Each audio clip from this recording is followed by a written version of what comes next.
कसम खाकर कहता हूं कि जब तक मेरी जान में जान है, हम सब मिलकर पाकिस्तान को अजीम बनाएंगे, हिंदुस्तान को शिकस्त देंगे इंशाल्लाह।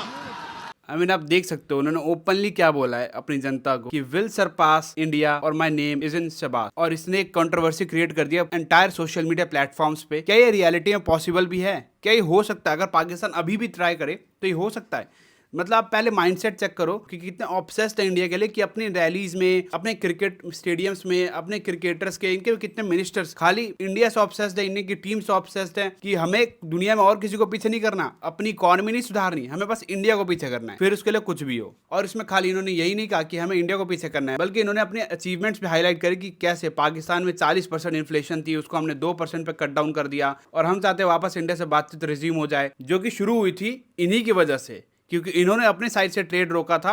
वाई? बिकॉज इंडिया ने 370 हटा दिया था कश्मीर से 5 अगस्त 2019 को, और अब यही लोग चाहते हैं कि हम लोग फिर से टॉक स्टार्ट कर दे। भाई टॉक्स तो आपने रोकी थी, और क्या पाकिस्तान सच में इंडिया को पीछे कर सकता है इकोनॉमिक टर्म्स में? इसका एक छोटा कंपैरिजन ही करके मैं दिखा देता हूं। आप इंडिया की इकोनॉमी का साइज ही देख लो। इंडिया की इकोनॉमी का साइज अभी $4.27 ट्रिलियन का है, which is massive, and 5th largest in the world, जो कि ऑलमोस्ट बराबर जापानीज इकोनॉमी की, जो कि $4.3 ट्रिलियन की है। और कुछ ही महीनों में हम लोग जापानीज इकोनॉमी को ही पीछे कर देंगे और 4th लार्जेस्ट बन जाएंगे। और वहीं अगर मैं पाकिस्तानी इकोनॉमी की बात करूं तो वो सिर्फ $374 बिलियन की है। यहां से अगर डबल डिजिट 10% की ग्रोथ भी पाकिस्तान रजिस्टर कर दी नेक्स्ट 10 ईयर्स के लिए, तब भी पॉसिबल नहीं है कि वो इंडिया की इकोनॉमी के आस पास भी आ सके, आस पास भी। मैं तो अभी सरपास करने की बात ही नहीं कर रहा, और ये तो खाली मैंने इकोनॉमिक टर्म्स में दिखाया आपको।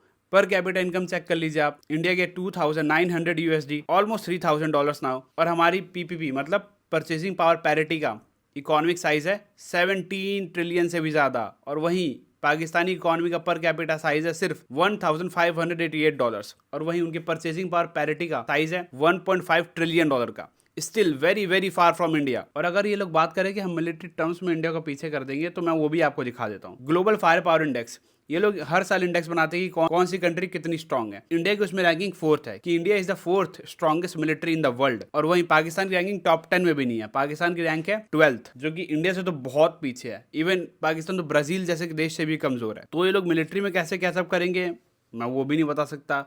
बहुत डिफरेंस है मिलिट्री में भी। और 3 वॉर्स हुई है हमारे बीच, और तीनों इंडिया ने हराया है, और तीनों के तीनों इंडिया जीता है। ऊपर से जो दुनिया का सबसे बड़ा सरेंडर है वो भी इंडिया ने करवाया है पाकिस्तान का। 93,000 पाकिस्तानी सोल्जर से सरेंडर किया था 1971 में, जब हमने लड़के बांग्लादेश को बनवाया था। तो मिलिट्री में भी कोई कंपैरिजन नहीं है, इकोनॉमी में भी कोई कंपैरिजन नहीं है। और एक और फैक्ट, जो सबसे बड़ा फैक्ट है, अगर मैं डेट टू इक्विटी रेशियो का कंपैरिजन करूं, इसका मतलब ये होता है कि अगर आपकी जीडीपी 100 रुपए की है, तो उस 100 रुपए अगेंस्ट में आपने कितना लोन ले रखा है। इंडिया का जहां डेट टू इक्विटी रेशियो अभी 83 रुपए का चल रहा है, मान लेते हैं 83% का चल रहा है, यानी अगर इंडिया की इकोनॉमी 100 रुपए की है तो उसने 83 का लोन ले रखा है। और वहीं पाकिस्तान की इकोनॉमी अगर 100 रुपए की है तो उसने 77 का लोन ले रखा है।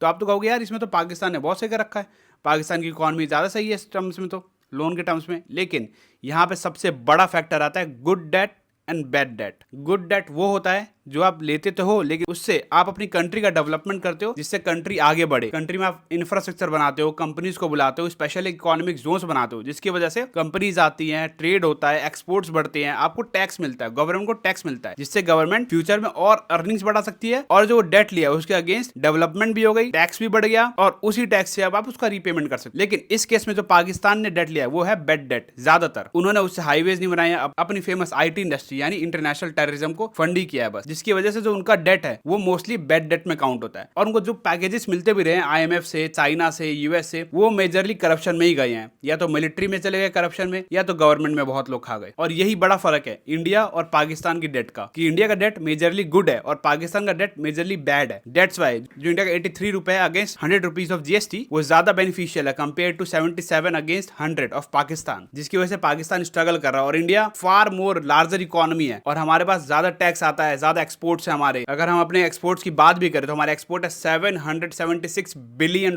के, जो कि मैसिव है, one of the largest in the world. और अगर मैं पाकिस्तान के एक्सपोर्ट्स की बात करूं तो कहीं टिकते ही नहीं इंडिया के सामने, $40 बिलियन के भी नहीं है।